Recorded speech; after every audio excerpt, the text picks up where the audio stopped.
2025 সালে বিবেক অগ্নিহোত্রী পরিচালিত দি বেঙ্গল ফাইলস ছবি নিয়ে বাংলার রাজ্য রাজনীতিতে শোরগোল পড়ে গিয়েছিল।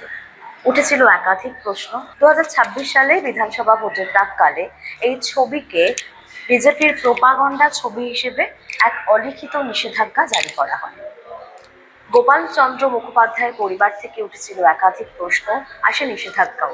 এমনকি বাংলা বিরোধী স্ট্র্যাটেজিমূলক ছবি হিসেবে এই ছবিতে কেন বাঙালি অভিনেতারা কাজ করেছেন এই নিয়ে উঠেছে একাধিক প্রশ্ন।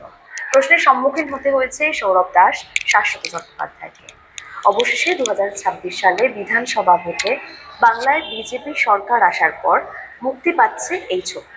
আগামী 15ই মে প্রিয়া সিনেমা হলে প্রদর্শিত হবে এই ছবি এবং এই ছবি মুক্তির ঘোষণা হতেই মমতা বন্দ্যোপাধ্যায়ের বিরুদ্ধে ক্ষোভ উগরে দিলেন ছবির পরিচালক বিবেক অগ্নিহোত্রী। তিনি বলেন, এই ছবি নিয়ে তিনি যখন বাংলায় প্রচারে এসেছিলেন তখন তাকে বাধা দেওয়া হয়, ট্রেলার লঞ্চে তাকে আক্রমণ করা হয়, শারীরিক নির্যাতনের পাশাপাশি তার বিরুদ্ধে রয়েছে ডজন ডজনের ফাইল। তবে তারা তাদের ক্ষুদ্র প্রয়াস কিছুতেই বন্ধ করেন। তাদের ক্ষুদ্র প্রয়াসেই মুক্তি পাচ্ছে এই ছবি। তবে বিবেক অগ্নিহোত্রী চান এই ছবিকে শুধু বাংলার নয়, বাংলার বিভিন্ন প্রান্তে পৌঁছে দিতে। আর তাই 15ই মে তিনি এই সুখবর নিয়ে কলকাতায় আসেন। তাই অবশেষে খুশির হাওয়া, মুক্তি পাচ্ছে দি বেঙ্গল ফাইলস।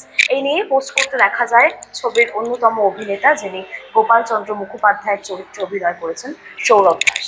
তিনিও সোশ্যাল মিডিয়ায় পোস্ট করে তার ক্ষোভ উগরে দিয়েছেন। তবে ছবির মুক্তি পাওয়ায় খুশি সৌরভ দাস, শাশ্বত চট্টোপাধ্যায়ের সহ ছবির পরিচালক বিবেক অগ্নিহোত্রী।